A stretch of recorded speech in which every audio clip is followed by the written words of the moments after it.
家好，我係木曉火。咁今日想講嘅題目咧，就係2026嘅立春日啊。咁大家眼前呢個畫面咧，嘅呢一個八字啦，丙午庚寅己酉丙寅咧，就係2026年嘅立春嗰日嗰個嘅八字嚟嘅。咁就會係2月4號啦嘅朝頭早4:04寅時嘅。咁其實咧立春嘅八字，我哋有咩可以講咧？就係咧，佢係可以咧作為一個預測啦，睇翻香港啦，喺2026年裏邊嗰個運勢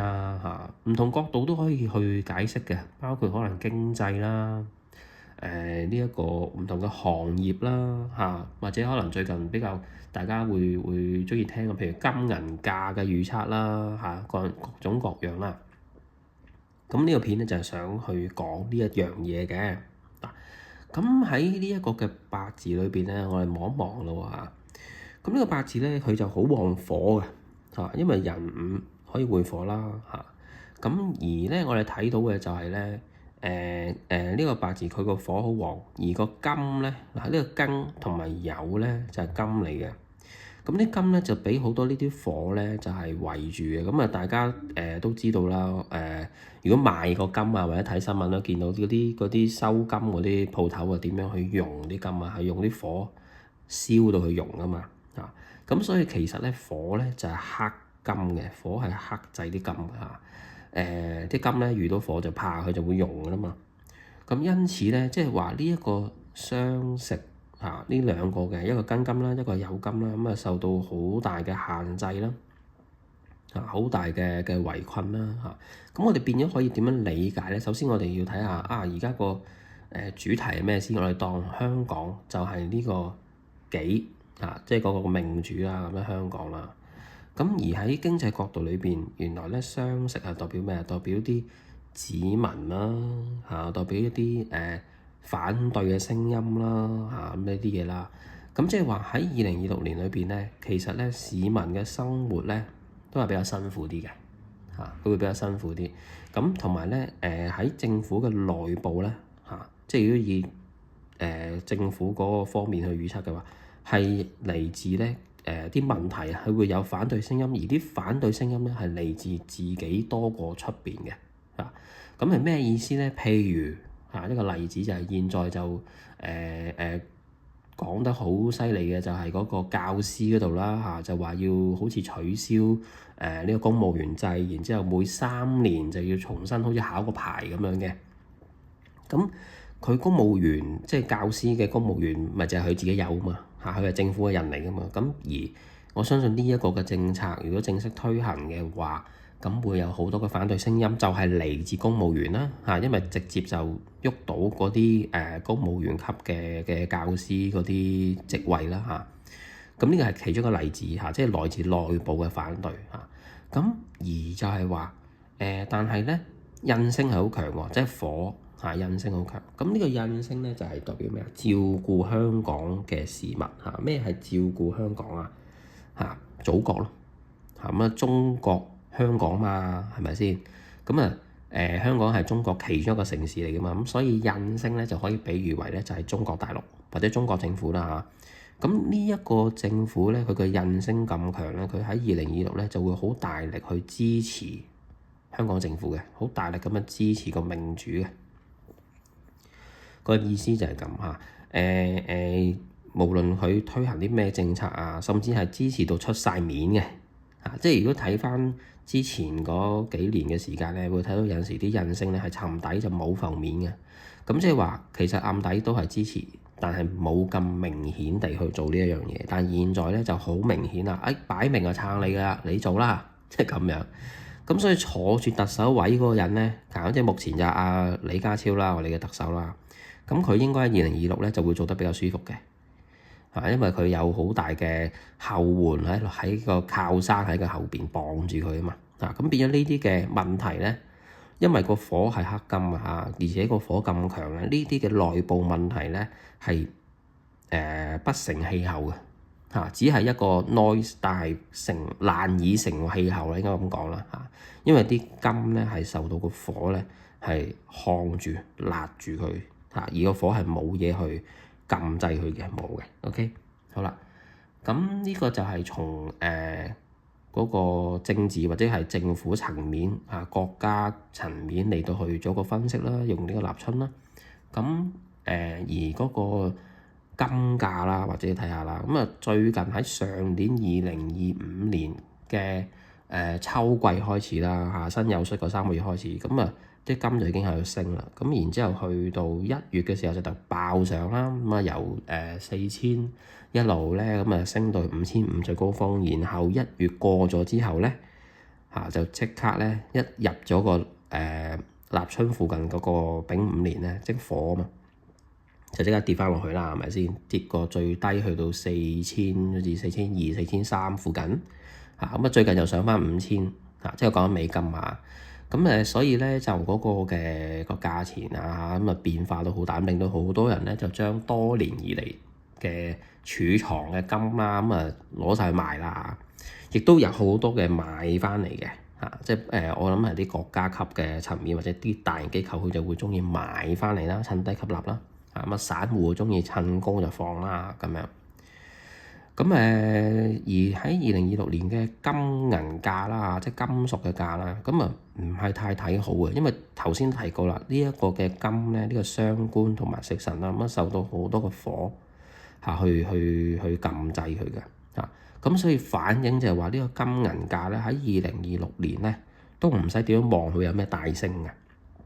其實如果我私底下稍微再去睇過下咧，下一次如果金要好似過往咁樣上升法咧，最快要等到26年嘅秋季嘅26年秋季左右啦咁應該比較大機會會出現類似1月或者上年年底嗰陣時嗰一種嘅升幅要去到28年嘅秋季左右咁呢個就係嗰個嘅推測咁呢個金銀價咁亦都可以咁睇就係話如果以譬如唔同嘅行業啦，譬如零售業啦，零售業就屬水嘅咁而喺呢一個嘅八字裏邊，火係好旺，而水係一滴都冇嘅喺呢個八字裏邊係冇水嘅。咁而零售屬水，所以咧簡單嚟講，零售業繼續係一個超級寒冬繼續嘅執嘅就執解散嘅就解散啦咁樣嘅。咁呢個就係零售業啦。咁如果飲食業咧？飲食業咧，其實佢係屬火，但係佢都會有水嘅。其實飲食業咧就複雜啲，佢需要咧就係水火既濟嘅。咁變咗喺呢個八字裏邊，佢只有火而冇水嘅話咧，咁即係話飲食業啱啱中間啦有好有唔好啦有啲會旺真係旺得好緊要譬如好似嗰個珍妮曲奇啦啲曲奇餅啦咁或者某啲嘅名店或者佢宣傳做得好嗰啲，咁佢會好多人去排隊啦。咁但係有啲另一部分就係做咗好多年嘅，都即係搞唔掂啦，可能加租各樣，咁就要退出啦，或者啲老牌子做唔到啦，係啦。咁所以好極端嘅，一係就好好，一係就好差咁呢就係飲食業。咁有一個行業會好嘅就係地產業，因為火旺乜火係生土啊嘛，火生土，咁土咪地產啦，房地產或者係寶石啦不過寶石業喺香港就唔係話一個好出名，因為本身香港冇得去開採寶石呢樣嘢啊嘛咁所以通常就講係地產啦，房地產咁房地產會好嘅。咁近呢1年半年至1年啦，咁房地產嗰個嘅銷售嘅情況同埋啲樓價咧，聽聞都好似有上升嘅趨勢嘅，係有啲回暖咗嘅咁亦都係對應到就係呢個丙午年咁旺火啦，咁火係生土啦，咁所以地產業都會有好轉嘅情況嘅。好啦，咁火旺有冇啲直接係火相關嘅行業即係飲食係有火，不過佢又溝咗啲水喎，你話師傅咁樣咁火咧都有嘅，譬如係能源業啦咩係能源業石油電力公司咁呢啲可以留意下啦因為馬斯克都話啦，而家全球要發展人工智能 AI 啦，咁而人工智能其中一樣嘢就係佢需要好多電嘅，即係除咗晶片好需要之外啦，所以輝達啊好發啦，係咪？輝達啊，同埋嗰個咩嗰個台灣嗰間 TSM 啊，突然間唔記得個中文叫乜嘢，台積電係啊，咁啊好發啦呢一類嘅公司嚇。咁而喺能源方面咁啊電力公司啦嚇，咁尤其可以望翻住譬如啲外國嘅電力公司或者同電力能源有關嘅公司，咁呢啲嘅行業咧喺火旺嘅日子咧，亦都會受惠嘅。咁啊電力需求大增啊，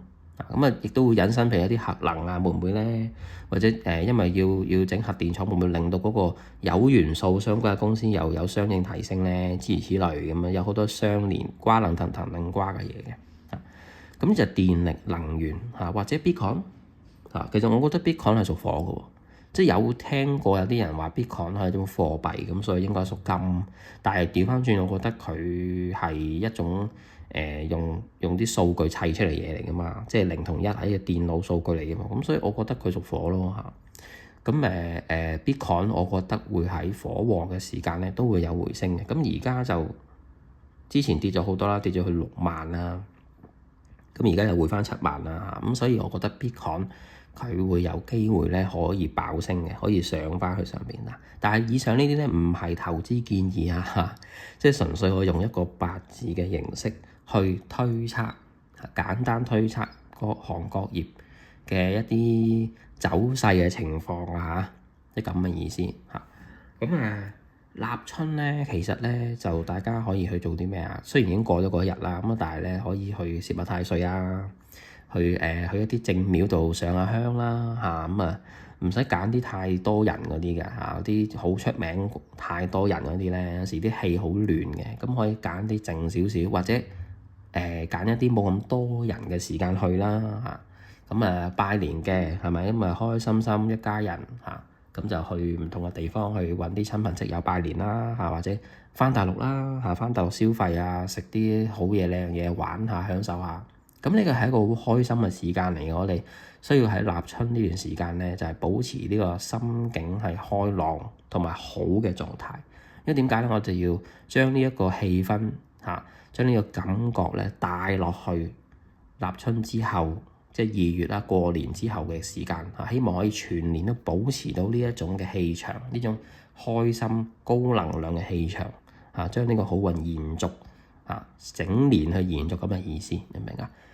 咁好啦，條片嚟到呢度啦，喜歡就 like、share、留言、訂閱或者加入會員，我哋下次見。